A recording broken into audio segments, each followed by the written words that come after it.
Salam to you, all of you. I'm speaking to you from my forest retreat, and it's a beautiful rainy day outside.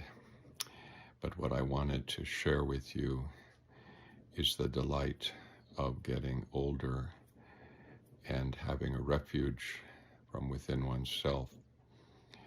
Just like you, just like all of us, we've had our ups and downs throughout our lives, and the older we get, the more difficult things can be for us.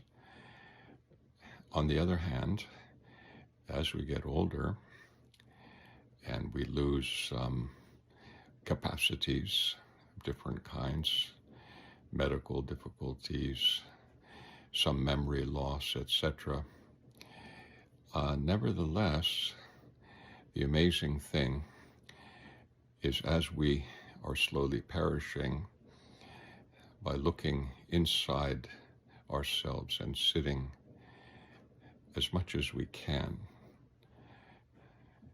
while we're doing the zhikr, or we could say the meditation, very similar to other traditions in this case, like Buddhism, Taoism, and other of the religious faiths that also do this type of work of trying to discover the mirror inside. That mirror is the grace of God, or it is the ultimate presence. For us in Islam, we would say that it is the grace of God, God's mercy, and God's wonderful blessings that God has given to us over our lives. And so what I'm trying to say to you is that the best comes at last, as long as we cultivate our understanding of the self, the true self. How many times in my life have I gone astray, made mistakes, become angry, doing stupid things, etc.? Oh, very, very many times. I cannot even count how many times. But there's one thing that remains very steady, and that is the mirror of the heart.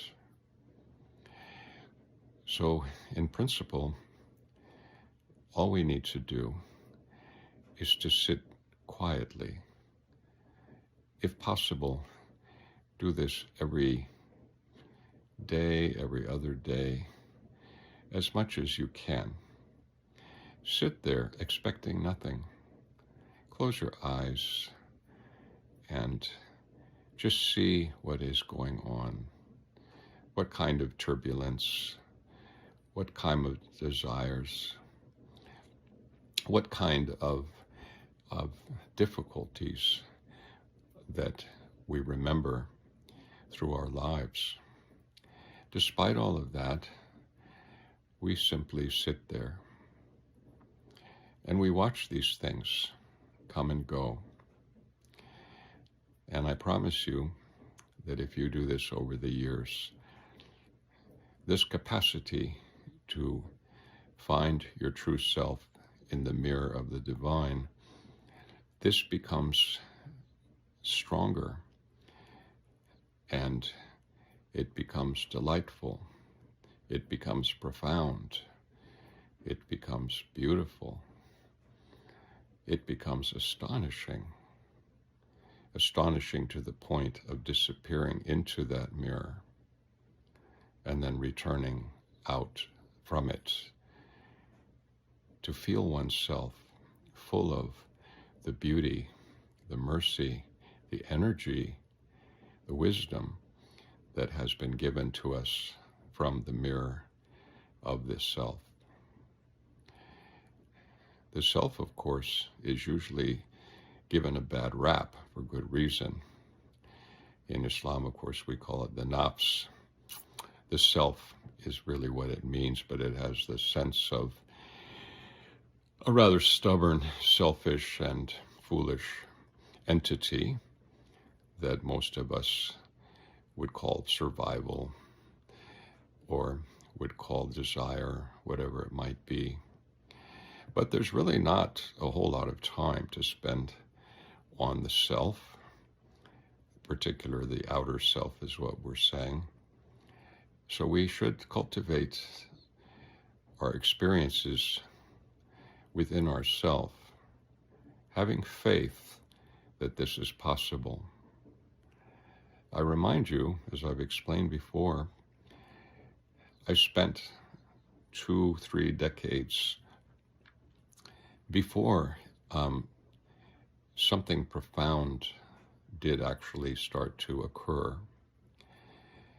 Not that nothing had happened previous to that, but rather it was more of a game of excitement or philosophy, strange doctrines, following leads all over the world, into the mountains, along the sea, looking for wisdom from those people who are said to have wisdom. But there is no greater wisdom than oneself once it is truly looking into the mirror of the only one, the only being that can offer us truly this kind of perception, this kind of understanding. It gives the greatest gift really at the end or towards the end of our lives. And so whether we are from the Buddhist tradition, the Taoist tradition, the Christian tradition, the Jewish tradition, etc., in any one of them, I do believe this is possible because all of us are human beings. And this beautiful thing that was placed within us was placed in each and all of us at the time that we came into being. So it's with great, great joy, profound ecstasy, delight at what is not myself, delight at what is vast, great, beautiful, beyond description and explanation. This is available to each of us. So we should spend more time cultivating this than cultivating desires, wealth, power, whatever it might be. I can assure you, it would be really like a grain of sand sitting on a vast sand beach, not realizing that the ocean is right there, the vast ocean of the divine. So I bring this to you on this lovely day where it's raining in the forest, and going for a walk in the rain, I realized how wonderful it is still to be able to do that, even with difficulties, physical difficulties, I mean. So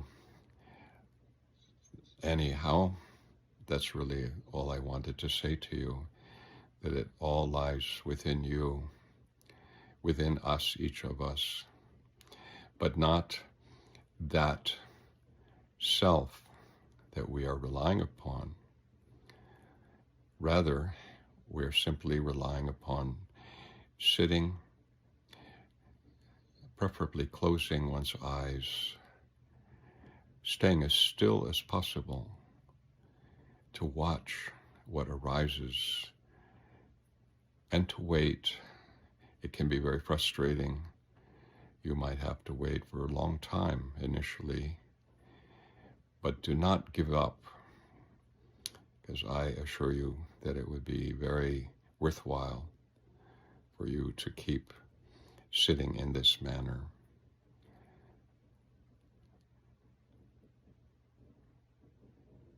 So anyway, I leave you with that, and I hope that you have the opportunity to do this, to realize that this is the greatest treasure.